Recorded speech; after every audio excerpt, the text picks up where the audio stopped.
그림 그리고 설명 쓰고 이런 거는 기술 발명한 발명자가 오히려 더 잘 알지 않나요? 발명자가 직접 명세서 쓰면 안 되나요? 안녕하세요, 홍별리사입니다. 오늘은 저번 영상에서 말씀드린 것처럼 명세서에 대해 조금 자세하게 설명드리려고 해요. 첫 페이지에 보시면 이 문서가 대한민국 특허청에서 발행한 문서고, 여기에 뭐 숫자들도 써져 있고요. 공개 번호, 공개 일자, 그 밑에는 조금 더 어려운 내용들이 막 써져 있어요.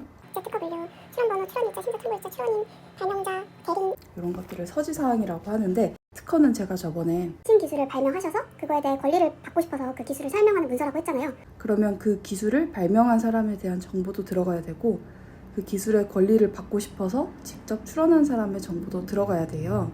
발명한 사람이 직접 출원할 수 있고, 그 발명한 거를 누군가한테 넘겨주고 그 넘겨받은 사람이 출원을 할 수도 있거든요. 자세한 내용은 생략하고 발명자와 출원인에 대한 정보도 들어갑니다. 여기 보시면 공개 특허 공보, 공개 번호, 공개 일자, 여기 밑에는 또 제가 저번 영상에서 설명드렸던 출원번호, 출원일자, 심사청구일자, 이렇게 많은데요. 이게 뭐냐? 출원번호, 출원일자는 이 기술에 대한 명세서가 작성이 되면, 명세서는 이 앞으로 설명드릴 이 전체 문서를 의미하는데요. 명세서가 작성이 되고 나면 출원을 한 날짜와 번호를 의미하는 겁니다. 심사청구일자라는 건 제가 저번 영상에서는 출원을 하면서 심사해주세요, 이렇게 심사청구를 같이 할 수 있다고 말씀을 드렸는데, 사실 다른 날짜에 할 수도 있거든요. 그래서 이렇게 심사청구일자가 쓰여져 있는 건데, 제가 설명드리고 있는 이 특허도 보시면 출원일자랑 심사청구일자가 같아요. 그러니까 출원을 하면서 심사청구를 하신 거죠. 이 위에 있는 이 공개번호와 공개일자는 뭐냐면, 특허는 공익적 목적이 있어서 이 명세서에 써져 있는 내용을 어쩔 수 없이 공개를 해야 됩니다. 그러니까 나라에서 정한 기간이 있어요.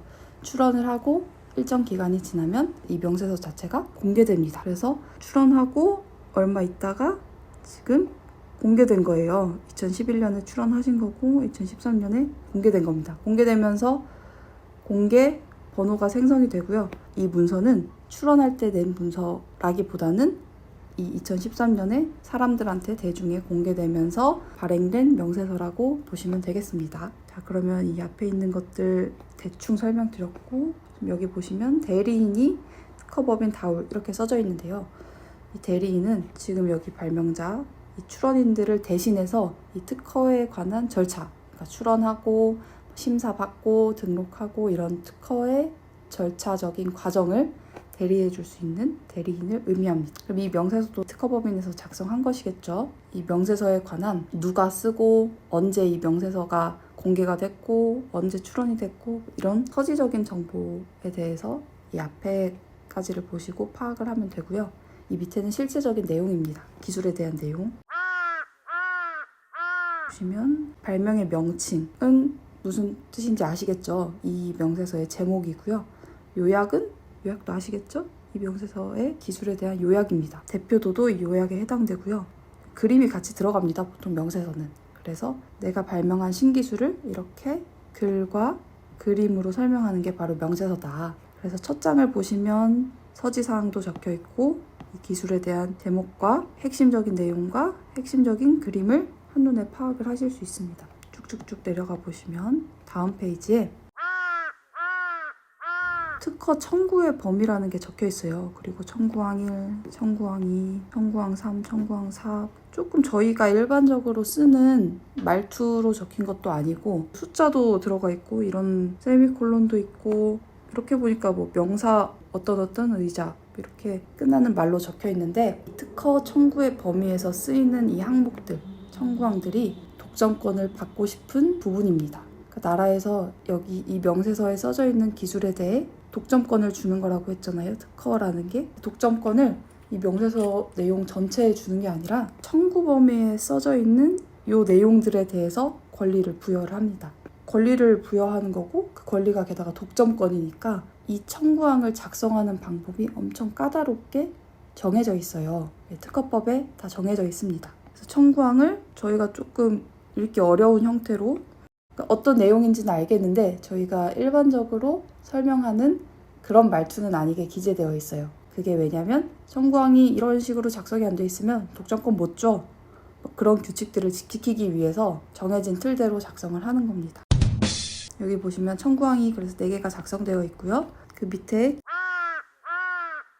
배경 기술은 지금 이 특허 기술에 관한 원래 있던 기술, 저희가 새로 발명한 내용 말고 원래 이쪽 분야의 기술은 뭐 이러이러하다라는 그 배경 기술을 설명해 주는 항목입니다. 선행 기술이라는 건 우리 발명이 원래 있던 기술에 비해서 요만큼 새로운 거다, 요만큼 새로운 거다를 설명해 주기 위해서 요걸 설명하는 겁니다. 근데 요거를 구구절절 다 쓸 수도 있고 이게 다른 특허에 게시되어 있으면 그 특허 번호만 써도 됩니다. 어떤 과제를 해결하고 싶어서 이 기술을 발명했어요. 요거를 이런 식으로 저희 발명은 해결했어요. 이렇게 써주는 거고요. 효과를 써주는 겁니다. 밑에 보면 도면 그림이 저 밑에 페이지에 들어가 있어요. 발명의 제목이 의자였잖아요. 그래서 이 의자에 관한 그림이 이렇게 들어가 있고 목과 허리 받침대가 이 발명의 키포인트일 거예요. 그래서 이 목과 허리 받침대를 따로따로 설명해주는 그림들이 들어가 있고요. 사람이 누웠을 때 이렇게 되는구나, 목과 허리를 이렇게 받쳐주는구나, 이런 그림들이 들어가 있습니다. 그래서 그 그림을 도면이라 그러는데 그 도면을 간단하게 어떤 도면에다 설명해 주는 거고, 여기에 이 기술에 관한 자세한 내용이 들어가야 됩니다. 아까 청구 범위에서는 우리가 권리를 받고 싶은 부분에 대해서 쓴 거면 여기에서는 우리 발명이 어떠어떠하게 동작되고 어떠어떠한 방법으로 어떻게 적용되고 이런 것들을 엄청 자세하게 풀어서 씁니다. 그래서 이렇게 길죠?